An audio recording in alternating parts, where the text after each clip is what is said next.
Welcome to Classics You Slept Through, the book podcast that we promise actually is a book podcast and still does actually exist. I am your host, Kyle Davis, along with a girl who thinks she remembers what book we're reading, my sister, Mare. How are you tonight, Mare? I'm great. And I do remember which book we were reading. I do. That's good. What book are we reading? Wieland. Wieland? Wieland? Wieland? Wieland. It's Wieland. So, Wieland. I think it is. I think we said Wieland in the first recordings. I think it is just Wieland because they are American. Yeah, they're American at this point. It is not actually German, even though the name came from his place in Germany. Well, if you haven't figured out, don't want to bury the lead, here we are. We're back. This is technically not our next episode, so I'm calling this 102.5, which that's actually a radio station around here. So this is going to be episode 102 and a half, and we're just going to kind of catch up and get back into the swing. It is now 2023. This is year 3 of the podcast. Woo. So we can't leave all of you wonderful listeners, people that have hung with us, because we do have people that listen to this podcast amazingly. We have not released an episode since November, so those of you who are still liked and subscribed to our videos, we greatly appreciate it. That's the great thing about books. Audio or not, you can put it down, come back to it, and it feels like you never left. So we are the comfort food, audible comfort food. That's what we're going to say that holds true for podcasts too. You can not have a podcast for 2 months and a new episode will drop in your feed and you will open up your podcast app in the morning and go, wow, Classics You Slept Through has released a new episode. I'm so glad I was still subscribed to this podcast that is now in a apparently sporadic release schedule. But it's a new year, new us, New Year's resolution, which is consistency in podcasting. So that is... or consistency in attempts for consistency. That'll be our promise to you. That is your New Year's resolution, which I my New Year's just resolution. agreed to 5 minutes ago. It is the podcast's New Year's resolution. The podcast can have a resolution. Yeah, because I don't have one of my own. I don't ever have one of my own. When I was a kid, it used to be to stop cracking my knuckles because I thought it caused arthritis. And I would check to make sure I could still move my hands quickly. And it does not. You were just releasing the liquid. Yeah. It's fine. So you can crack your knuckles, kids. It's perfectly fine. Gave up on New Year's resolutions. All right, so let's just kind of see, as I said, it's been 2 months, our chapters. So if you have not listened to the first 5 chapters of Wieland, please just, it's not very far back in your feed. You don't have to scroll, but the episode was 2 months ago. You may have forgotten by now. So to prep for next week, go ahead and listen to the last 5 chapters. If you don't remember what's happened in Wieland, this interesting little piece of local history, I guess. It's set around Philadelphia. Yeah. But for us, what's been going on with you, Mare, the past 2 months? Oh, my God. Every holiday ever. And it has been. Every visit, every family party, every sickness. I don't think my kids have stopped coughing for 2 months. Just the snot pores and the coughing and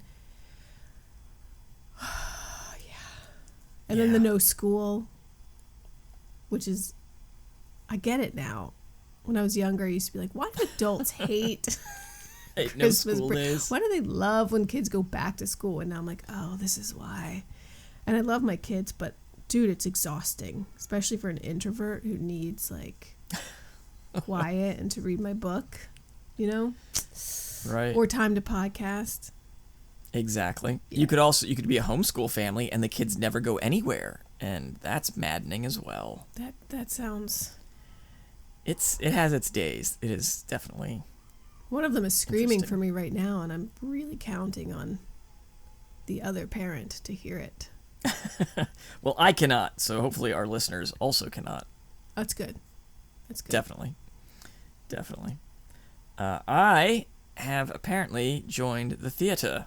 Tell me about this. Fun news. Thespian. Well, I apparently am, and I'm apparently continuing to do so, and now I'm learning stage management, and it's fun. We did, me and 2 of the kids did a Christmas Carol this past winter, a little local production, community theater. Had a lot of fun, had a couple of parts. We got exhausted the final week in prep as we were at the theater until 11:30 or midnight every night. We coupled that with the rest of the family getting COVID, which was fantastic. So we were going through, so I kicked them out and sent them away for a bit with the mother-in-law in town, who also had COVID. So that the whole thing was just, it was a mess. December was not fun. So there are reasons why we did not release any podcasts in the past 2 months. Now, you keep saying apparently you're a thespian as if it happened to you one day. You're walking down the street and you were struck it did. by a thespian bolt of lightning. Well, the kids wanted to audition, and someone has to drive them there, and they're like, Dad, why don't you audition with us? And I was like, yeah, sure, why not? I'll do it. And then I did, and then slowly I got a part, and then it was like, well, why don't you also do this, and why don't you do this? And then, hey, the show's over, but we have this other thing, why don't you do this? And, okay, sure. And then, hey, do you want to help out with stage management? Okay. And I just found out yesterday, apparently I'm also going to be a stage manager intern and do multiple shows, so... Oh. And this is an unpaid internship? Yes. Well, an internship, yes. It's a non-profit theater, so it's all, Nobody gets paid? Everybody's a volunteer thespian? Some people do, so... But all it's, right. It's well, pocket. I saw the play. That's right, you did. And... You were... Are you going to give us your review? Of you, yes.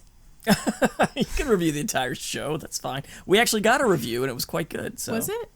Yes. You were... I'll have to give it to you. As old Joe, you were excellent. Well, I appreciate that. I'm not even kidding, and he's my brother, and I have no qualms about not being nice to him. You don't have to at all. It was really good. You were fully absorbed in that character. You had a gait and an accent and a look. And it was really, really good. And you danced. I can't say that was really, really good, but it was an attempt. You did it.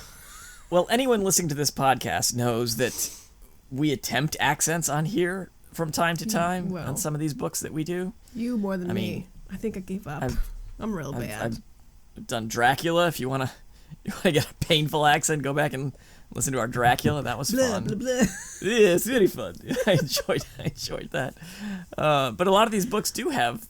We've read a lot of British literature, so all these characters do have some accent to them, and we've tried from time to time. I noticed we don't probably have very many listeners from across the pond, so I'm not oh sure goodness, anybody's digging it. But no, seriously, you were really good.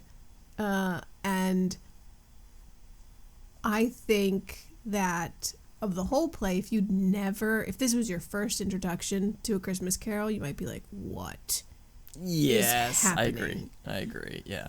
But it was true to the story. And it was pretty a straightforward script. It was, yeah. The steampunk part, I thought was going to be... No, that's not true. I was like, how are they going to pull that off? What are they going to do?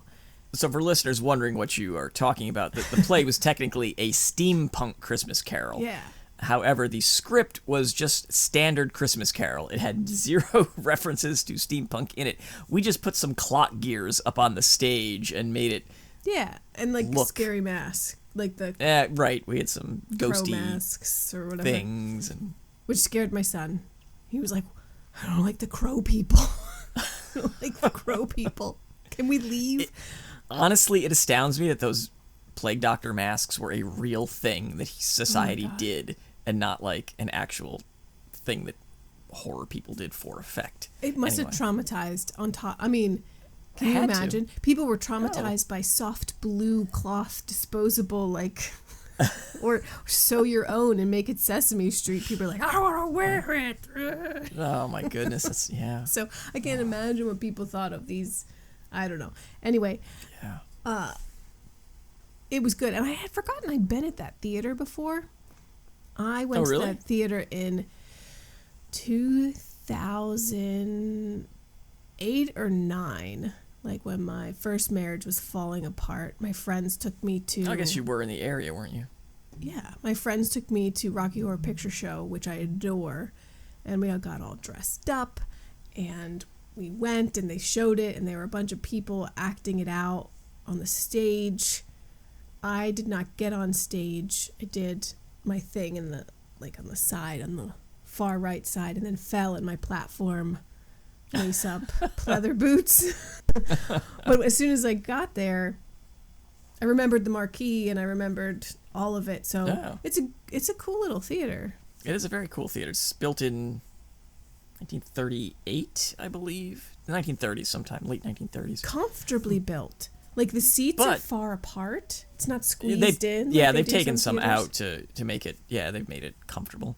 But I was just in the theater office last week, and there are Rocky Horror bags, like, goodie bags, all in the back of the theater. So, yeah. I want one. I guess it's an annual thing. You'll have to come up. Can you get one? I can't. Yeah, you'll have to come to the show in October, I guess. You should be Frankenfurter. That would be like some kind of weird. Was it a play? Circle.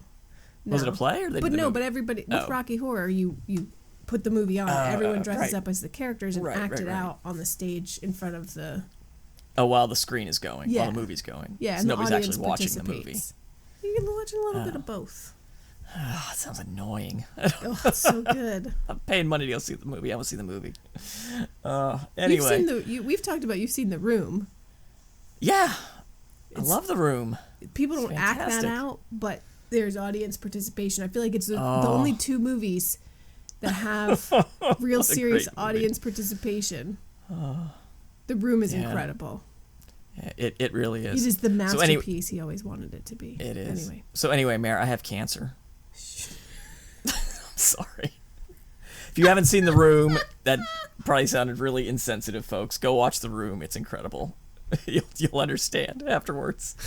I wasn't expecting that. Anyway, right. So, what else do we want to discuss? Wieland, trigger right? warning. I think that's exactly. Yeah, I suppose so. It is. It's like after the fact. Anyway, Wieland. If you haven't listened to it, you should listen to it. There's spontaneous combustion. There's religious zealotry. There's not telekinesis, but like, what's it called? Ventriloquy of some sort? Ventriloquism. Yeah. That's spooky new science in the late 1800s. What is this black magic? There's romantic twists and turns. It's good. It's pretty good. Yeah.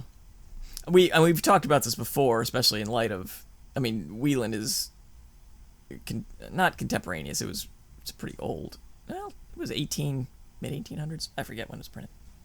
Anyway, your mention of ventriloquism, but we've mentioned The Lair of the White Worm before, which is the other book Bram Stoker wrote, which is after we read Dracula, which is a terrible book, but it centers on the newfangled science/magic of hypnosis. And it's like this mysterious, evil hypnosis. They talked about that a little bit in Dracula, right? And well, about being mesmerized. Yeah, he gets mesmerized for things, yeah. I watched I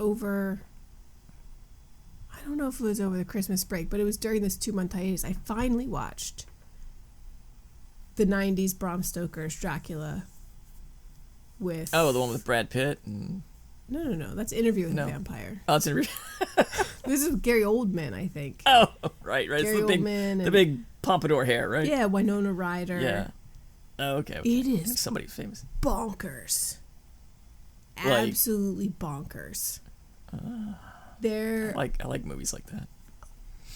It was so weird and close enough to the book. It was close to the book, I guess. There's this backstory, though, about why he comes after, what's her name? Mina? Mina, yeah. But it was almost like, it was like a beautiful car wreck, but more orchestrated. And I'm sitting there like, I don't think I like this. I think I might love it. I don't know if I like it. I think I So hate The it. Room, like, basically, if we're bringing keeping our parallels here, this episode. Yeah, but much better acted for sure. Well, I think our community theater is better acted than The Room, without a doubt. You guys should do that. You should adapt that. Oh, that would be amazing. I don't know. You should not hold tryouts for it and just see what happens. just give people the script. It's like, go. What do you got? Don't do any prep. Just do it. Oh, hey, Mark. Yeah. I mean, that's basically what they did, right? It doesn't look like anybody prepped for that. Yeah, no. Did you see The Disaster Artist? No, I want to. Yeah. So that came out. I forget when that came out, and then I was like, okay, I've never seen The Room. I gotta see. And that's when I watched The Room finally. Like after that came out. Oh. So now I have to go back and watch that. Yeah. Interesting. All right. Yeah, a little backwards in my movie. I don't watch very many movies. No. Certainly not. You don't do a whole lot. But tying everything out, new movies, I did, we watched multiple versions of A Christmas Carol in December, obviously to prep ourselves, get ourselves mentally ready for the play. I did watch the new Will Ferrell, Ryan Reynolds Spirited. That's out on Apple TV. Anyway, have you seen Ryan Reynolds before? Yes. Have you seen Will Ferrell before? I have. They're just, that's what it is. It's just that. There we go. Yeah, if you've seen it, if you like either of those two guys, that's what it is. I mean, it's those two guys being themselves. It's absolutely 100% what it is. But is it based on a Christmas Carol? It's based on A Christmas Carol. It's cute. It's kind of fun. It's a musical, a lot of dancing, a lot of singing. Yeah, it's fun. A lot of strategic camera cuts so that Will Ferrell doesn't have to do too much dancing. But it was fun, and having watched A Christmas Carol and having performed A Christmas Carol, to me the best bits were when they did Christmas Carol-y, like straight up Dickensian things. Oh, cool. So it's fun. I don't know. You should watch it. It's fun. But it's the best version. Still the best version. This was my question. Yes. Yeah, hands down. Muppet Christmas Carol. I thought you were gonna say that. That movie is such a perfect movie. Like there is nothing dated or bad or the only thing that I can say is I wish it had been made a year or two earlier, so that Jim Henson would have been alive. Because obviously I think it might have been Steve Whitmer's debut as Kermit at the time. But yeah, so the voices are just a little bit off, but it is hands down almost a perfect movie. I'm deeply embedded in the literary community, as you know, and it is hands down universally spoken of as the best version of A Christmas Carol by every literary person I've ever met. It's absolutely incredible because, I mean, it works. It just works. Because, I mean, Michael Caine plays as though he is on a theater stage, and he plays the straight Scrooge so, like, he doesn't care if he's talking to a rat or a frog. Gonzo. He plays it so well, and then having Gonzo as the Dickens narrator, just he playing that straight, it's just the whole thing just works. It's so perfect. I have heard the exact same of Muppet Treasure Island. That it is the best version of the book Treasure Island. Yes, there isn't a better version. I agree. I 100% agree with that as well, because once again, everybody just plays perfectly. So anyway, I believe it. We have not done A Christmas Carol on here, but I have read it aloud multiple times with work. And at first, my whole life knowing the story, I was like, meh, it's A Christmas Carol. It's Dickens. Well, it's tough difficult to read. It is, but it's better to read aloud. It's tough to read it on your own. But, like, there's this part, and I don't know if you guys did it in the play. Maybe you did. But it's Christmas Present. Mm-hmm. and they're talking about how some people have nothing and yet they're happy or whatever. And basically Scrooge is like, well, why do you let this happen? Why do you let people suffer? And Christmas Present is like, I? And he's like, yeah, like, basically people who use your name, speak in your name, say that this is the way. And she was like, I have not done this. Like, and basically blames humanity for their ill treatment of each other, and then also for using, in this case, the spirits' names to justify that. And when I realized that, it crushed me, and I was like, this is really good. This is good. And it's also hilarious. Nobody mentioned how, like, in the I think the Fezziwig party, or maybe one of the party scenes, someone's always trying to grab the fat sister. It says that over and over, trying to get, when they're playing Blind Man's Bluff. Oh, and I think it's Fezziwig's party. They're playing Blind Man's Bluff, and Scrooge gets so excited. He's like playing on the sidelines, and they keep talking about how someone keeps grabbing the fat sister and trying to drag her off to kiss her. I'm like, oh my God. There you go. Not appropriate, Dickens.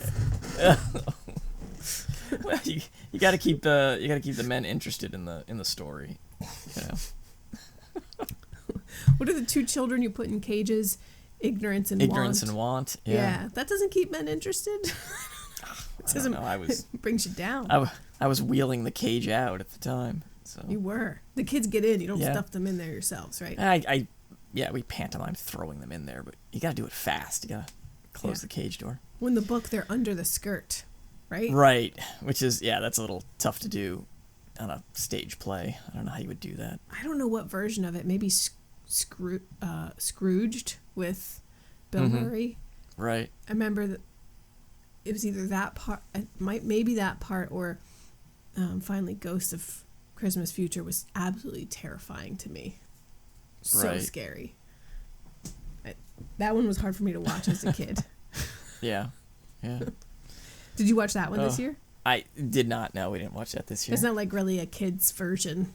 No, goodness no. We watched one. It looked made for TV movie-ish, but it was George C. Scott playing Scrooge, and David Warner, who just passed away this year, was playing Bob Cratchit. He didn't really fit as Bob Cratchit because David Warner usually plays like creepy evil dudes. He wasn't quite as friendly enough for not Cratchit. That. No, but the guy it was kind of hokey because it was early 80s. It was like 81, 82, somewhere in there. But the Marley, the ghost and the guy they did for Marley was fantastic in that one. Special effects were kind of hurting for early 80s. But yeah, they had a really good Marley in that one. Vince tried to have me explain to him why Marley was wearing so many chains.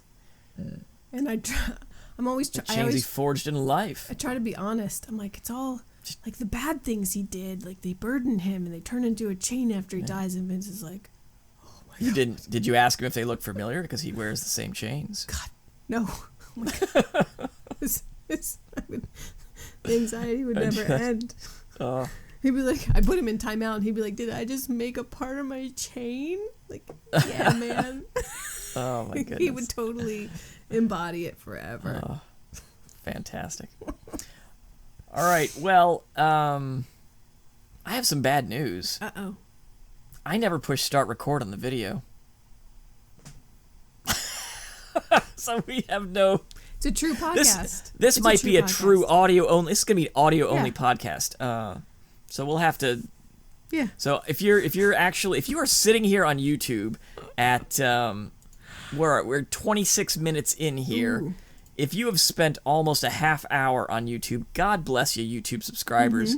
We love you. Please keep liking and subscribing on YouTube. Leave us comments. We love seeing comments. Let us know how we're doing on this pod. Or don't. Or don't. Don't mention that we take a lot of hiatuses because we are well aware. Don't worry. But again, consistent consistency, or consistent attempts at consistency is what we're striving for this year. We're gonna do it. So next week we will get back to Wieland, so that gives you a good week to either reread or re-listen to the first 5 chapters of Wieland. And we will get back with the family and the spontaneous combustion and Cicero and what else? All the fun that we're gonna have in southeast Pennsylvania. So, you got anything else for this little mini-sode, Mare? I don't. This is good. We're gonna do it. All right. Next week. Excellent. Promise. All right, well, this has been Classics You Slept Through. Coming back. We are back. We're back at it. So thanks for hanging with us. Please, you can follow us on our social media accounts at CYSTPod on Facebook, Instagram, still on Twitter. Unless we'll see if 2023 is the year that Twitter implodes, we will find an alternative. I know there is rumor out there that ex-Twitter employees are going to build a better Twitter. So we'll keep your fingers crossed for that. We'll see what happens. See what happens there. You can also send us an email. Our email is cystpod@gmail.com. Love seeing your emails, discussing, reading them on air. Yes. We will be back at you. YouTube channel, of course. YouTube channel. You can like and subscribe. Please hit up our YouTube channel. Link is below, or it is just we're at CYSTPod on YouTube as well. Now that YouTube has those YouTube tags, I'm not quite sure how that. Yeah, it's not quite a channel URL, but it's our channel tag. Okay. So we also have a YouTube channel tag of at CYSTPod, so you can find us there. While we were gone on hiatus, we want to give a shout out to the real ones. Goodbye, RPAN, the Reddit private access network or personal access network. I don't even know what it stood for. But we loved doing the live reads on Reddit, and that is obviously no more. Reddit has killed their live streaming platform. It really was. It was you could just flip through there and see what people were doing. It was an easy way to find people. We wouldn't be on such a long hiatus had that not gone away, because we would totally gotten together and just read.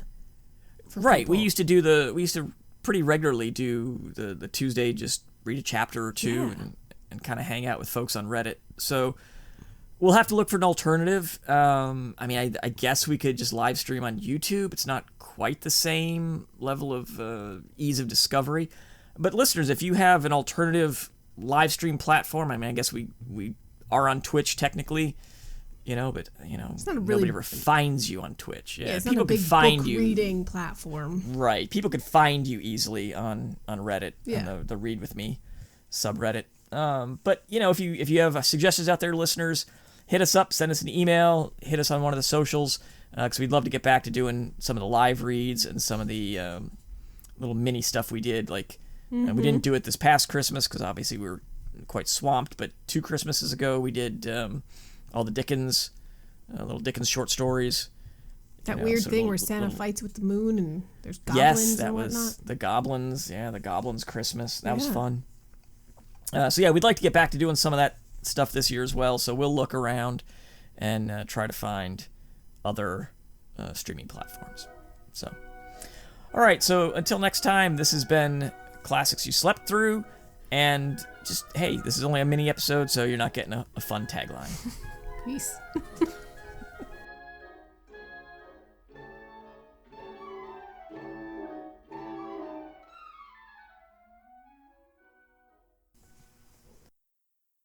I can't believe I forgot to hit start record on the video again. That shows we're out of practice.